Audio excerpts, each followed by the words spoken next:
우리 신앙 고백 한번 하겠습니다. 주는 그리스도시요 살아계신 하나님의 아들이십니다. 아멘.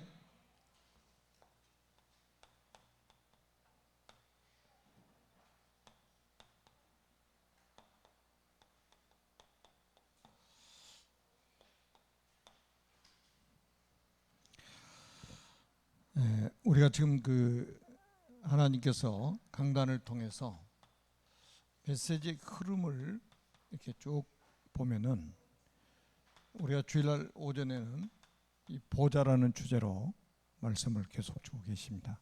그러니까 보좌, 이게 전부죠. 보좌의 축복 누리는 게 전부잖아요. 그리고 우리는 이제는 뭐를 준비해야 됩니까? 미래를 준비해야 된단 말이에요. 지금 우리만 살고 끝나는 게 아니라 또 다음 세대로 이어지는 미래를 준비하는 사람이 되어야 됩니다. 그래서 이제 지금 계속 그 미래 준비라는 메시지가 지금 선포되고 있는데, 예수님은 우리가 이제 3주째 지금 예수님의 미래 준비에 대한 말씀을 하고 있는데요. 가장 먼저 제자들에게 심어준 게 이겁니다.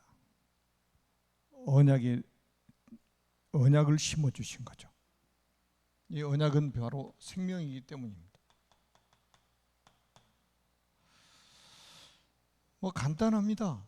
사도행전 1장 1절에 예수는 그리스도. 그러니까 여러분들이 이제 전 세계 현장에 이제 이렇게 보내는 선교사로 계시다 보니까 전 세계 현장에 가보면 다른 말 할 게 없어요. 예수는 그리스도 하면 다 끝나는 거예요. 제자들은 여기에 반응합니다. 무리들은 다른 데 관심이 있어요. 한국에서 목사님들 오면 뭐 좀 부스러기 좀 없나, 이런 데 관심이 있어요. 근데 진짜 제자들은 이 복음에만 반응을 합니다. 이런 사람 찾아 나가는 거예요. 예수는 그리스도. 성경 66권의 주인공이 바로 그리스도 아닙니까? 그러니까 그래서 이제 여러분들이 우리 평신도들도요, 목회자만 이게 메시지를 하는 게 아니에요. 사도행전 7장을 한번 보세요. 사도행전 7장에 보면 스데반 집사가 구약 성경을 아주 깨뜨리고 있잖아요. 그것도 언약의 관점에서 깨뜨리고 있단 말이에요. 얼마나 성령 충만하고 메시지가 준비되는지 몰라요. 그러니까 그 대제사장들, 문중들이 다 모여있는 앞에서 거침없이 메시지를 하잖아요. 거침없이. 우리 지금 이제 하나님께서 여러분들을 그렇게 준비해 나가고 계시는 거예요. 지금 구약 성경부터 해서 신약 성경 66권을 가지고 메시지 정리하도록 만드시는 거예요. 왜? 현장에 제자를 키우려면 메시지가 정리가 되어 있어야 돼요. 그것도 이 복음의 관점에서, 그리스도의 관점에서, 생명 관점에서 메시지가 딱 정리되어 있어야 된다. 여러분 히브리서 13장 8절에 보니까 다른 거는 다 변해요. 예수 그리스도는 어제나 오늘이나 영원토록 동일하시니라. 절대 변하지 않는 영원한 언약이 그리스도입니다. 과거에도 현재에도 미래에도 절대 변하지 않아요. 사람도 변하고 환경도 변하고 세월도 변하고 다 변합니다. 그러나 그리스도는 절대 변하지 않아요. 그리고는 1장 3절에 보니까 하나님의 나라의 일을 40일 동안 말씀하시면서 중요한 미션을 주십니다.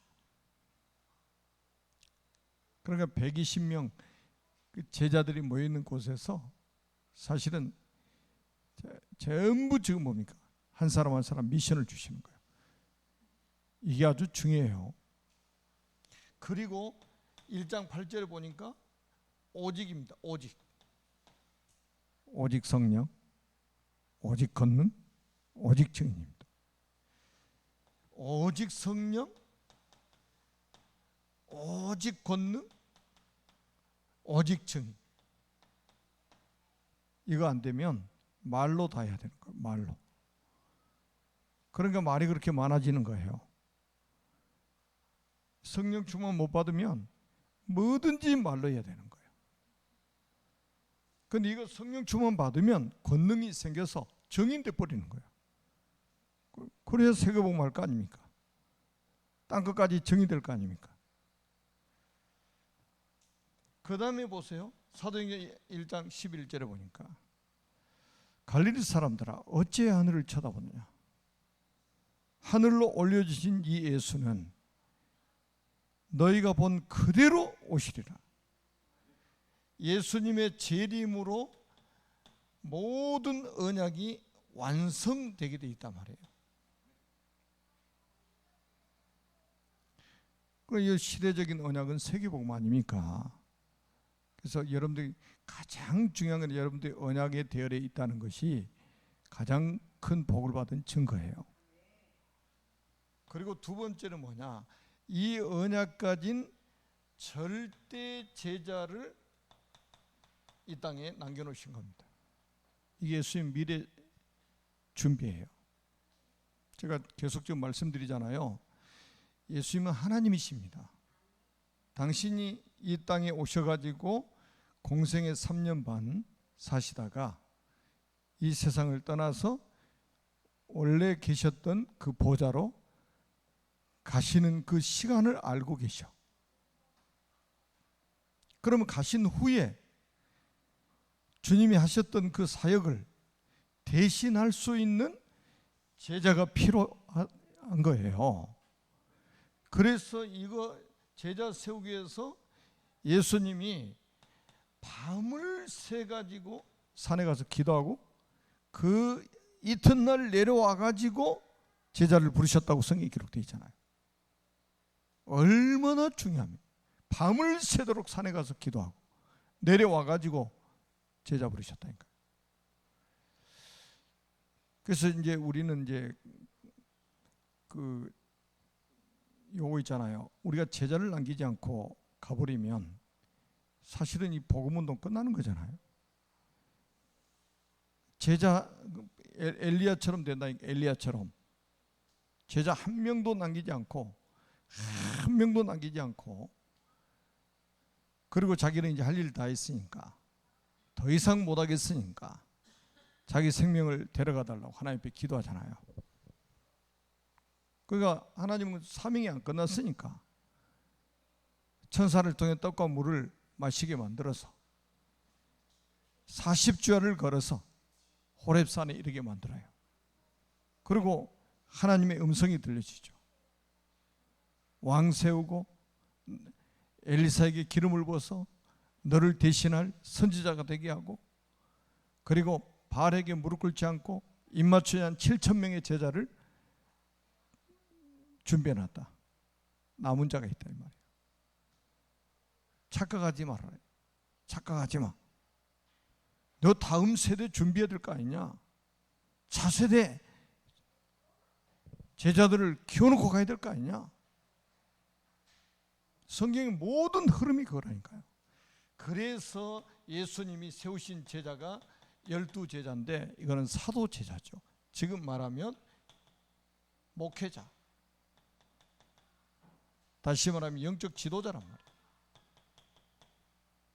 왜 지도자 먼저 세우냐면, 여러분 우리나라에도 육군사관학교 있고 공군사관학교, 해군사관학교, 사관학교들이 있어요. 장교들 키우는 학교들이잖아요. 여러분 전쟁에서 군인들 숫자 많다고 이기는 게 아니에요. 그 군인들을 움직일 수 있는 지휘관이 필요한 거예요. 지휘관이 없으면 오합지졸이에요. 아무리 숫자가 많아도 전쟁이 이길 수가 없어. 그래서 영적 장교를 키웠잖아요. 그게 육군사관학교, 공군, 해군사관학교 아닙니까? 예수님이 70인 제자들부터 부르신 게 아니고 12 사도 제자, 목회자, 영적 지도자를 키웠어요. 그래서 우리가 오바댜 같은 사람이 이게 눈이 열린 거예요. 이게 눈이 열린 거예요. 그러니까 100명의 선지자를 키웠잖아요. 세상에 한번 생각하면 평신도 중직자 산업인이 이런 비밀을 깨달은 거예요. 영적 지도자, 목회자 키워야 되겠다. 100명을 숨겨놓고 키웠다니까요. 여러분 100명 먹여 살리는 거 이거요. 간단하게 생각하지 마세요. 요즘엔 4인 가족도 힘들다고 그러는데, 아니 둘이 사는 것도 힘들다고 그러는데 100명의 선지자를 굴에다 숨겨놓고 먹였다니까요. 뭐 때문에 거기다 생을 걸었겠습니까? 영적 지도자 키워야 된다. 그리고 나서 누가복음 10장에 보니까 70인 제자를 세우셔가지고 예수님이 친히 가시려는 각 지역 각 동으로 파송을 하시죠. 그러니까 이 70인 제자는 평신도 제자들입니다. 평신도.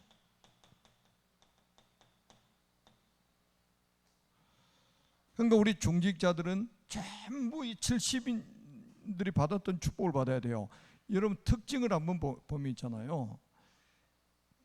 사도 제자들하고 70인 제자들하고 훈련을 거의 동일하게 받았어요. 거의 동일하게 받았어. 지금 우리가 훈련받고 있는 게 그거잖아요. 목회자하고 성도와 같이 앉아서 지금 훈련받는 이유는 완전히 성경적인 거예요. 역할은 다르지만 훈련은 똑같이 받았다고 보면 됩니다. 그래서 훈련이 필요한 거예요. 우리 평신도, 여러분 평신도는 뭐라고 그랬어요? 평일교회 지도자라니까요. 평일교회 지도자. 목회자는 강단 제자라. 강단. 그러면 평신도는 평일 교회 지도자예요. 다시 말하면 완전히 현장 교회 지도자라 이 말이에요. 여러분 평신도들은 전부 현장에 가잖아요. 직장에 가잖아요. 또 사업하잖아요. 그 있는 현장이 전부 교회예요. 그러니까 유대교를 이길 수 있었던 게 이거란 말이에요. 유대교는 딱 하루에 하루, 엿새 일하고 하루 쉬는 거, 안식일. 지금도 우리 그 뭐 안식일 하도 중요하지.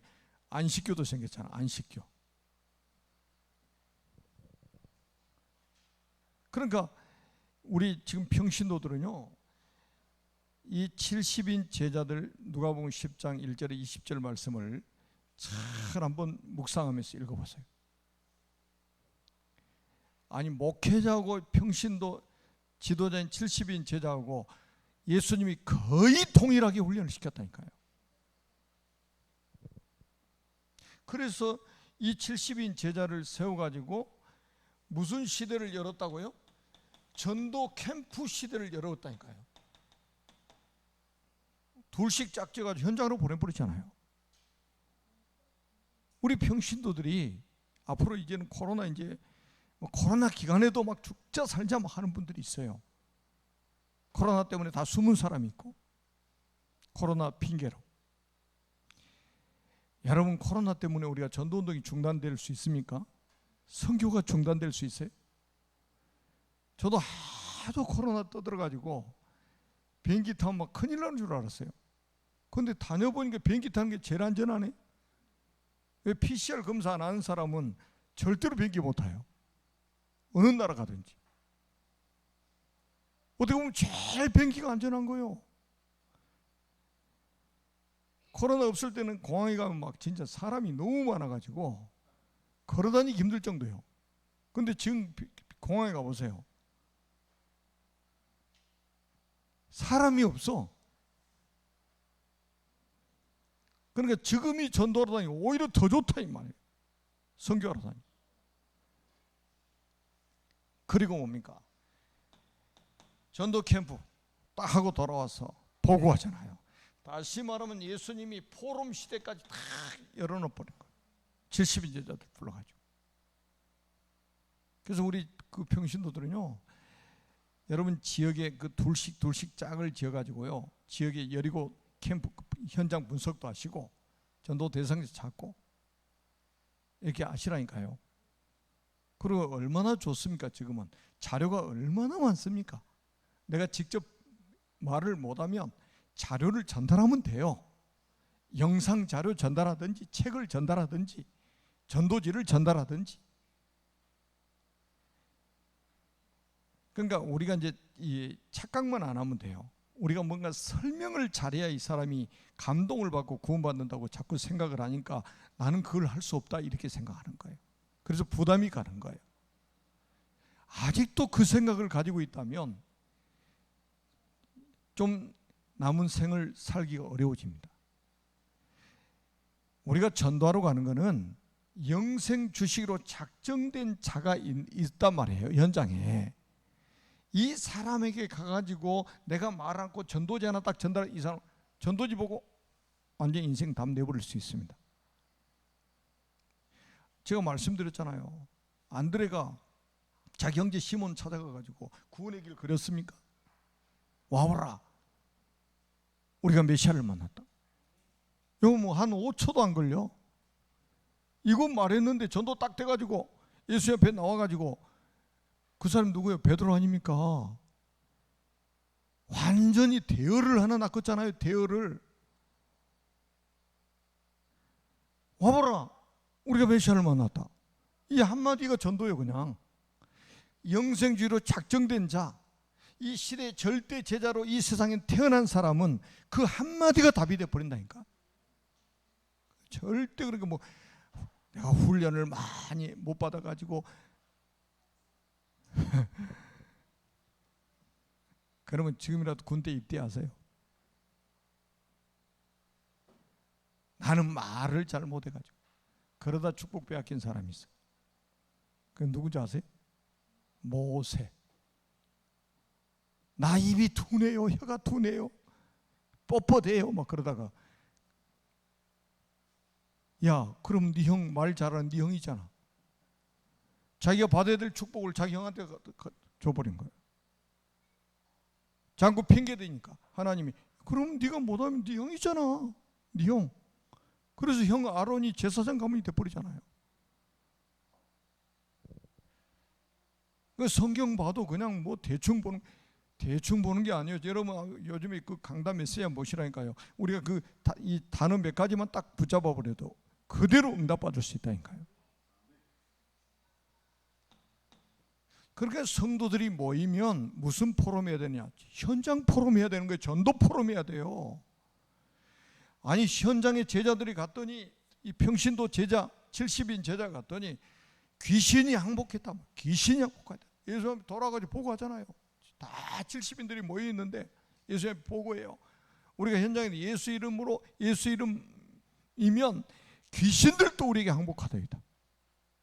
그러니까 예수님도 맞장구 또 쳐주시잖아요. 그래, 나도 봤다.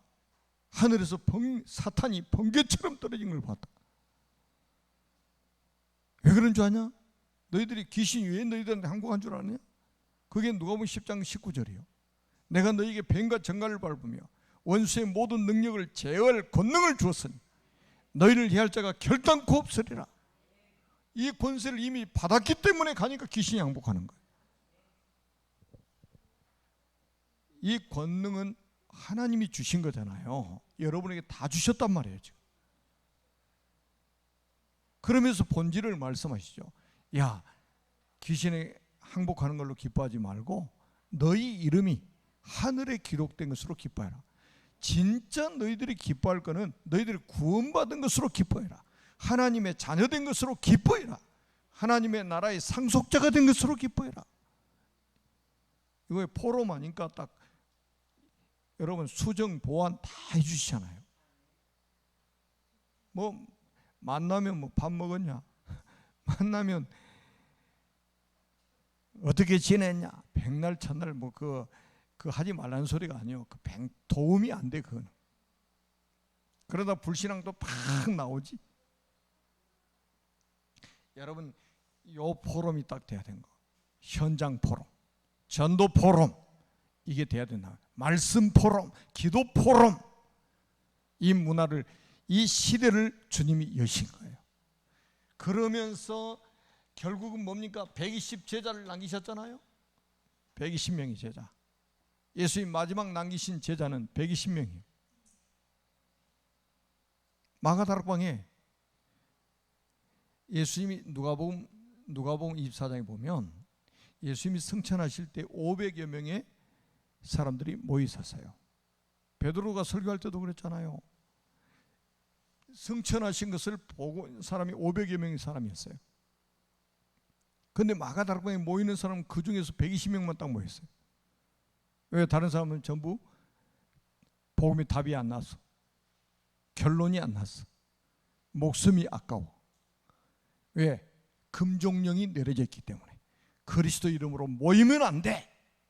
법적으로 금종령이 내려졌기 때문에 거기 가면 손해볼 수 있기 때문에, 거기 가면 죽을 수도 있기 때문에 못 가는 거예요. 아무나 못 가요. 완전히 복음에 탐난 제자들만 딱 갈 수 있는 거예요. 그게 120명이에요.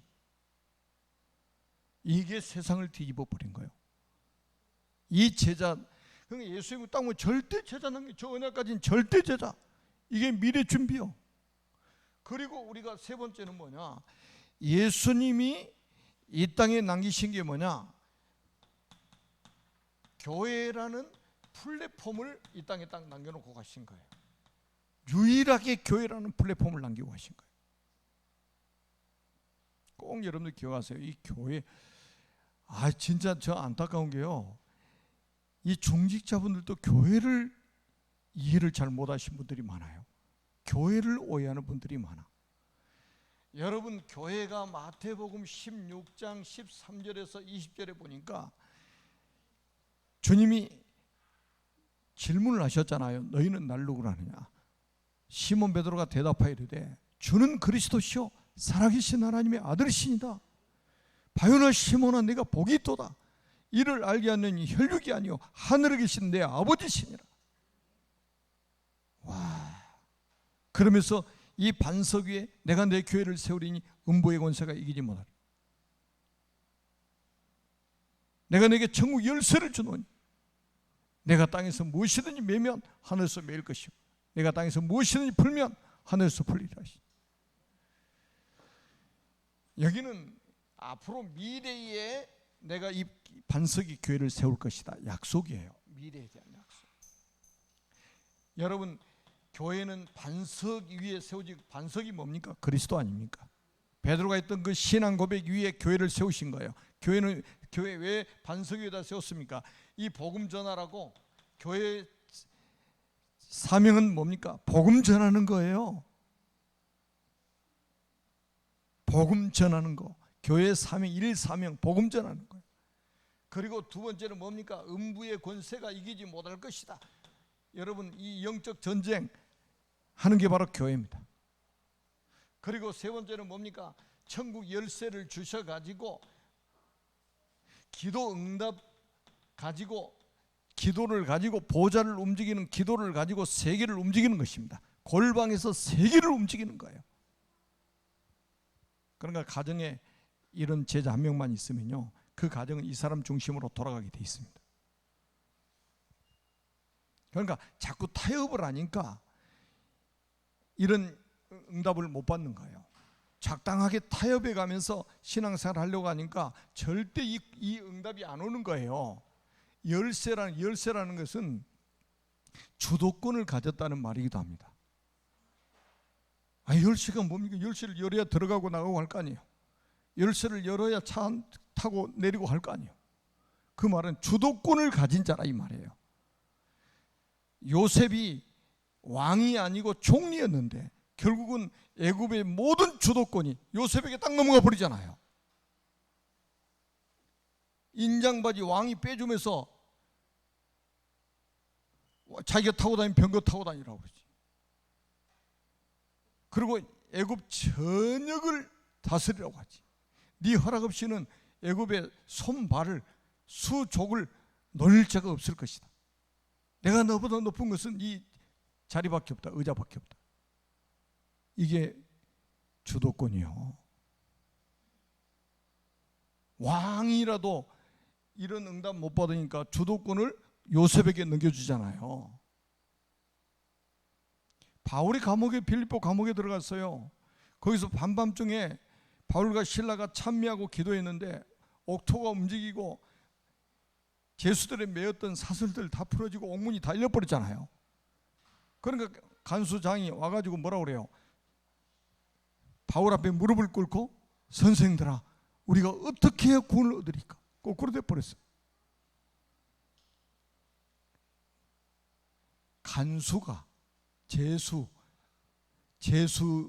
바울을 찾아와 가지고 무릎을 꿇고 하는 말이, 선생들아, 우리가 어떻게 구원을 받겠느냐?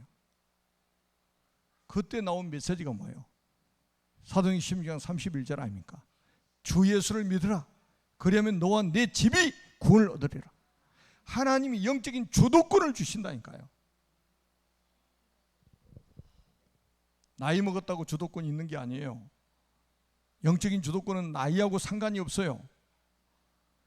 요셉은 가정에서도 11번째 아들이요. 애굽에는 노예로 팔려갔던 사람이요. 감옥에 들어가서 종신형 받고 죄수로 생활했던 사람입니다. 그런데 하나님이 30세 돼가지고 감옥에서 끌어내가지고 왕 앞에 서게 만들고 왕에게 인생의 답을 주게 만들어가지고 완전히 주도권을 딱 쥐게 만들어버리잖아요. 이게 하나님 방법이에요. 지금 비대면으로 예배드신 분들도 꼭 기억하세요. 여러분, 이 교회가 언제 세워졌냐? 사도행전 2장 1절로 47절입니다. 교회가 진짜 언제 시작이 됐냐? 진짜 시작이 언제 됐냐? 이겁니다. 오순절 날이 이미 이름에, 구약의 오순절 세 절기 있잖아요. 유월절, 오순절, 수장절. 그 절기가 그림자로 구약의 오순절 지켰던 그 절기에 실체 오순절 날이 이미 이름에 성령이 어떻게 임했습니까? 불같이 바람과 같이 임했다고 그랬어요. 각 사람이 임했다. 그러니까 이 보호자의 능력, 헤븐이 파워, 이걸 받아버린 거예요. 예수님이 십자가에 죽으시고 사흘 만에 부활하시고 승천하시고 보내시겠다고 약속하신 그 보혜사 성령, 구속사역이 완성되고 나서의 보내신 성령이 최초로 임한 장소가 마가다락방입니다. 여기서 초대교회가 성령 강림을 통해서 초대교회가 시작이 된 거예요. 여러분, 교회의 주인은 누구냐? 그리스도입니다. 내가 이 반석 위에 내 교회를 세우겠다고 그랬어요. 그러니까 이 교회를 모르는 사람은 진짜 응답 못 받습니다. 왜냐? 예수님이 이 땅에 남겨놓은 플랫폼이 교회 아닙니까? 교회. 근데 교회를 오해하고 어떻게 응답 받습니까? 그러니까 이 성령 능력 받고 나니까 보세요. 15개 나라에 하나님이 문을 딱 준비해 놨잖아요. 15개 나라의 문을 준비해 놨잖아요. 놀랍지 않아요?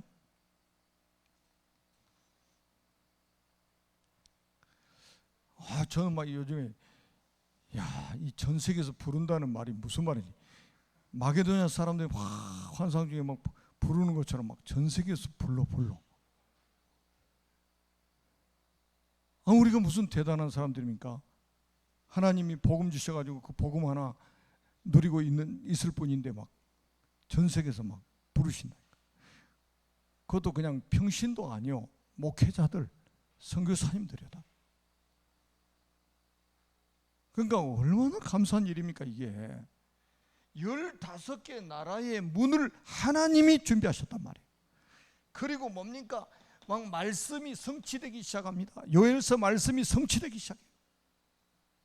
그리고 뭡니까? 여기서 또 3천 제자가 일어나죠. 그리고 막 현장의 변화가 일어나죠. 날마다 현장의 변화가 일어나죠. 이 교회가 막 폭발적인 막 성령의 역사가 일어나니까 모든 문들이 다 열려버린 거예요.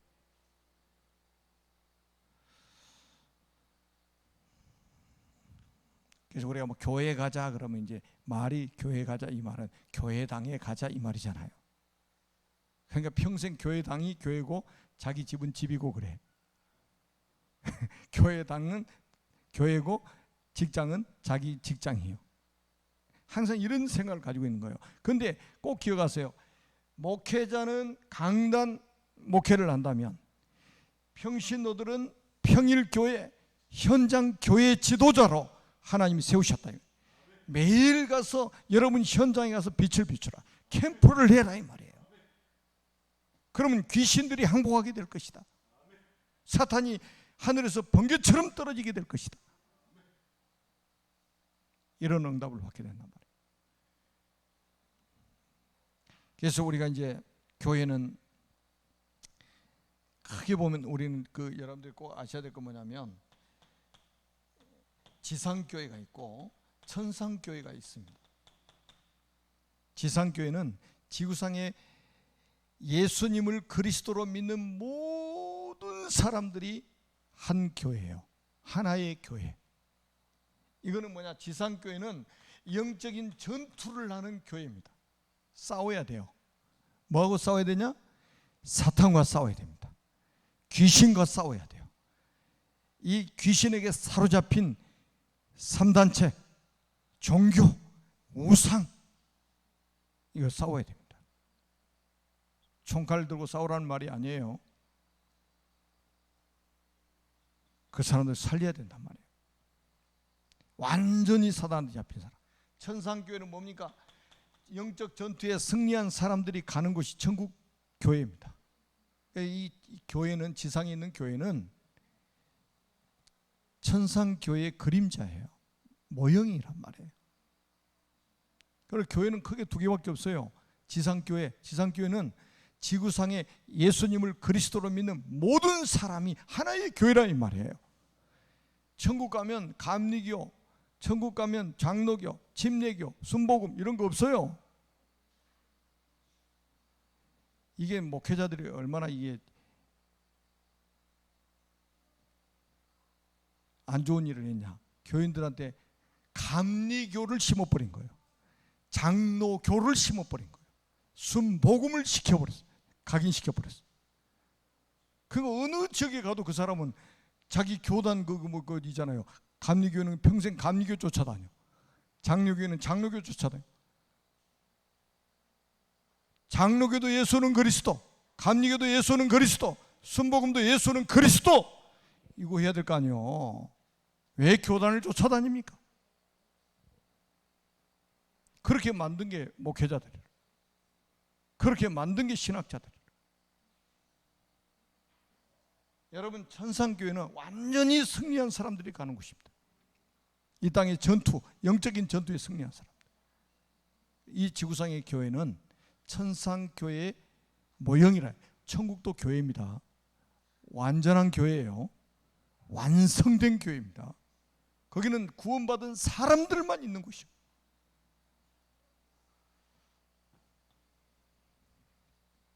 예수님의 미래 준비를 우리는 보면서 우리가 어떤 준비를 해야 될 것인가 잘 보셔야 됩니다. 여러분들의 현장에, 여러분들이 가는 모든 현장이 바로 교회. 아멘? 여러분들이 가는 모든 현장에 캠프 시대를 열어라. 그러니까요, 뭐 산에 가서 운동 못 하신 분들은 있잖아요. 아침에 일어나면 아파트 한 바퀴라도 도세요. 이렇게 아파트 한 바퀴라도. 저는 가능하면 있잖아요. 그 청소하신 분들 만나면 큰 인사를 드립니다. 안 쳐다보면 일부러 소리 내가지고 인사해요. 지하 주차장에서 만나나 그 쓰레기 모아놓은 데 있잖아요. 거기서 막 일하고 있을 때 인사합니다. 집에 뭐 이렇게 뭐하러 오신 분들 저는 반드시 사람이 온다고 딱 정보 들으면 제가 음료수 딱 준비하고 기다리고 있어요. 왜 그냥 보내면 안 되잖아요. 우리는 그래가지고 저 뭐야 그 소도 가시는 아주머니가 딱 오셨다. 그래가지고 전에부터 아주 그냥 목사님하고 막 그래요. 어렸을 때 교회 다니셨대요.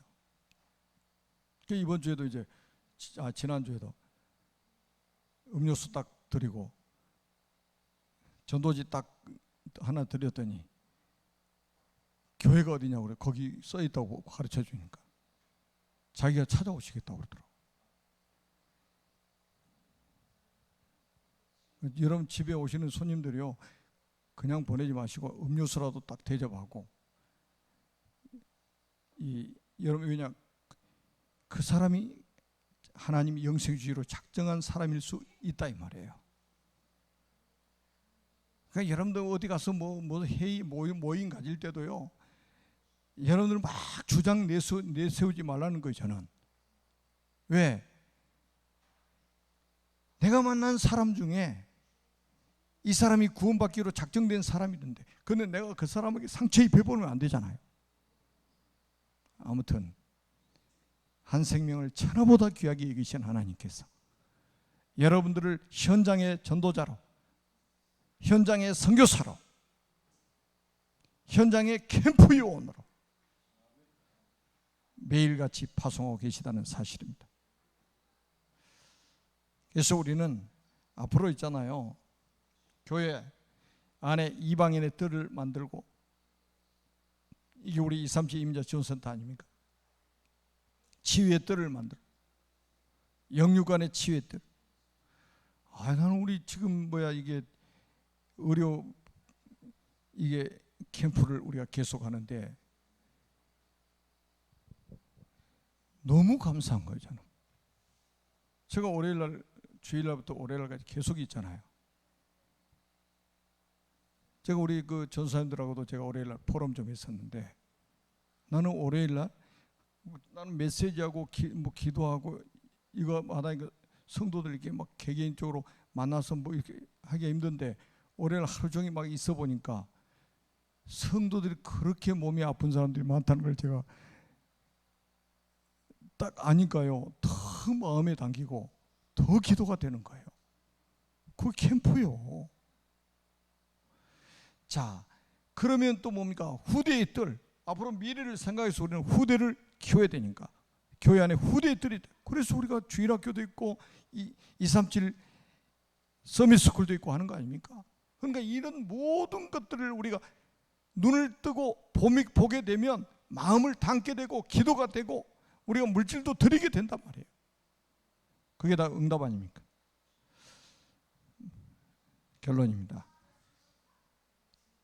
하나님은 당신이 작정한 시간표가 있습니다.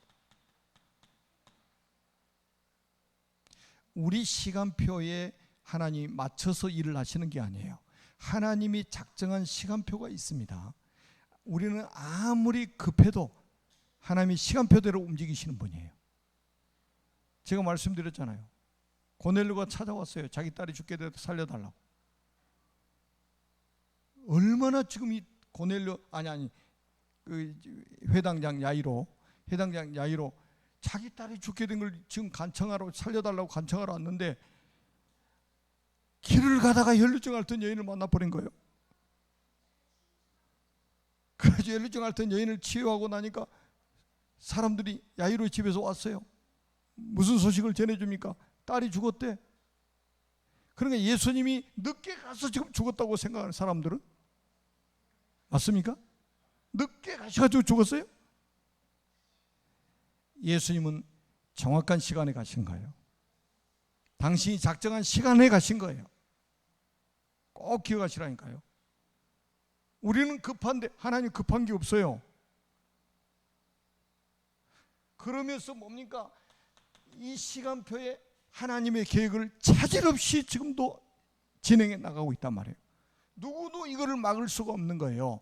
그래서 여러분들이 하나님의 계획 속에 있다면, 여러분이 하나님의 시간표 속에 있다면 그 사람은 축복받은 사람이에요. 저와 여러분도 이 땅에 영원히 사는 거 아닙니다. 우리도 언젠가는 장례식을 치르게 됩니다. 그래서 우리가 이 세상을 떠나고 나서도 지속해서 예수님 재림하실 때까지 이 복음운동이 일어나도록 미래를 준비해 놓고 우리는 갈 준비해야 된단 말이에요. 기도하겠습니다. 살아계신 하나님 은혜를 감사합니다. 예수님의 미래 준비라는 제목으로 3주 3번 계속 메시지를 들었습니다. 정말로 하나님, 우리도 우리의 미래를 준비하는 지혜로운 전도자들이 되도록, 충성된 전도자들이 되도록 축복하여 주옵소서.